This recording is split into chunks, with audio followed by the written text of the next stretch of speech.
ઊંચા કોડા 24 કલાકની અંદર જો તળાવ ઓવરફ્લો થઈ ગયું છે અત્યારે, ને અત્યારે તો શેરીની અંદર બધી જગ્યાએ પાણી ભરાઈ ગયું છે અત્યારે. તો બધી તો અત્યારે ગટર લાઈન ખોલવામાં આવી છે, કેમ કે બધું પાણી અત્યારે વરસાદ રહ્યો તો આ બધું નીકળી જાય દરિયા કિનારે.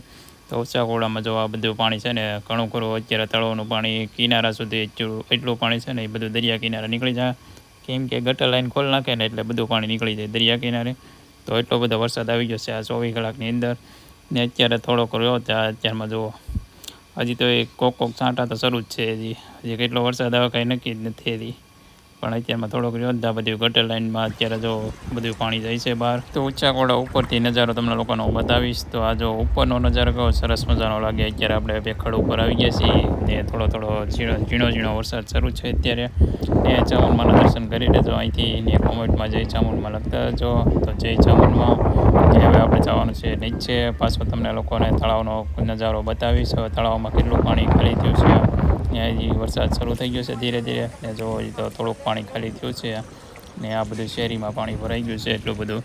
તો કન્ટિન્યુ વ્લોગની અંદર બન્યા રહેજો. હજી તો આપણે પહેલાં તો અમારે અહીંયા ગટર લાઈન નહોતી નાખેલી ને હમણાં 2 વર્ષથી નથી ગટર લાઈન નાખેલી હતી. પહેલાં તો નહોતી ગટર લાઈન, તો ત્યારે તો અમારે અહીંયા ખેડે પાણી થઈ જતું ને બધાના ઘરમાં પણ પાણી ગળી જતું. પહેલાં તો આ બધા મકાન દેખાય ને એ બધા નળિયાવાળા મકાન હતા, અને અત્યારે તો બધા સ્લેબવાળા મકાન થઈ ગયા છે. નાના બધા મકાન હતા ને તો બધે પાણી ગળી જતું ઘરમાં ને એમ બધે.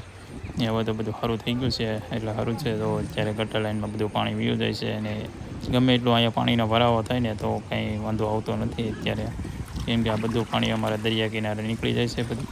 જો આ બધું એટલું પાણી છે ને તો હજી 3-4 કલાક થાય ને તો બધું પાણી બધું વીયું જશે. વરસાદ નહીં આવે ને ત્યાં સુધીમાં, કેમ કે બધા ગટર લાઈનના ઢાંકણા ખોલી દેવામાં આવે એટલે બધું પાણી વીયું જાય દરિયા કિનારે. ને હવે જવાનું છે આપણે વિડીયો અપલોડિંગ કરવા માટે. તો કેમ કે અહીંયા નેટ સ્લો હાલે છે, કેમ કે વરસાદ આવે ને એટલે પછી જીઓનું કે એરટેલનું કે કાર્ડ હાલતું નથી અહીંયા. ને આપણે જવું પડે છે બીજી જગ્યાએ વિડીયો અપલોડિંગ કરવા માટે. તો આ ચાલુ વરસાદમાં ધીરે ધીરે જઈએ છીએ આપણે, કેમ કે ચાલુ વરસાદમાં તો વિડીયો તો આપણે દરરોજ અપલોડ કરવો જ પડે. તો આપણા દરરોજના બ્લોગ આવવાના છે બધા અલગ. તો બધા ચેનલમાં પહેલી વાર આવ્યો હોય તો લાઈક શેર અને સબસ્ક્રાઈબ કરતા હતો. જઈએ છીએ તો ટેણીઓને મજા આવી ગઈ વરસાદમાં, કેમ કે વરસાદ આવે ને નાના છોકરાને બહુ મજા આવે.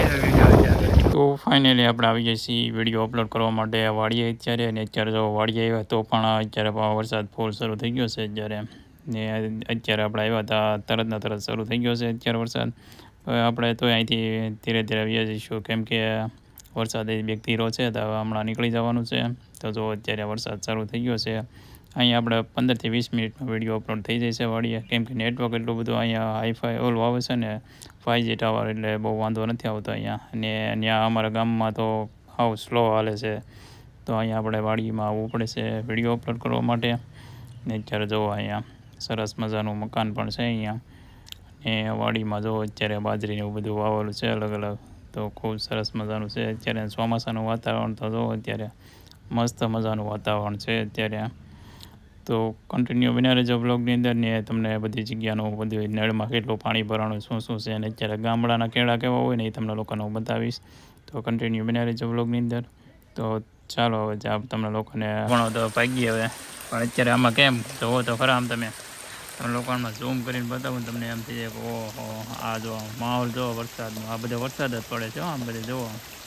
આ બધું થોડું બધું દેખાય ને કંઈ દેખાતું નહીં. જો આ બાજુમાં જોવો કાંઈ વસ્તુ દેખાતું નથી અત્યારે, એટલો વરસાદ એવો છે અત્યારે. ફૂલ આગાહી હતી અત્યારે. જો ફૂલ આગાહી અત્યારે બાકાજી જ બોલાવવા મળ્યો છે. તો હવે આપણે જાદો ટાઈમ બગાડવો નથી. આપણે રેનકોટ તો આપણે પહેરેલો જ છે. તો ચાલુ વરસાદમાં જવાનું છે હવે. આ બધું આમ નળ ને એવું છે આમ બધે, કેમ કે મોડું થઈ જાય તો પછી આ બધું ભરાઈ જાય. જો આ નળ આવે અહીંયા નળ, આપણે કે ગામડાની અંદર કેવું હોય નળું ને એવું બધું હોય છે આમ, એટલે ગામડામાં નીકળવું કઠણ પડી જાય પછી વરસાદના. આજે આપણે જવાનું છે બાજુના ગામમાં, એટલા માટે તો આપણે નીકળીએ, બધું ટાઈમ નહીં લેતા. ને ચાલો હવે જઈએ છીએ ઘર તરફ હવે.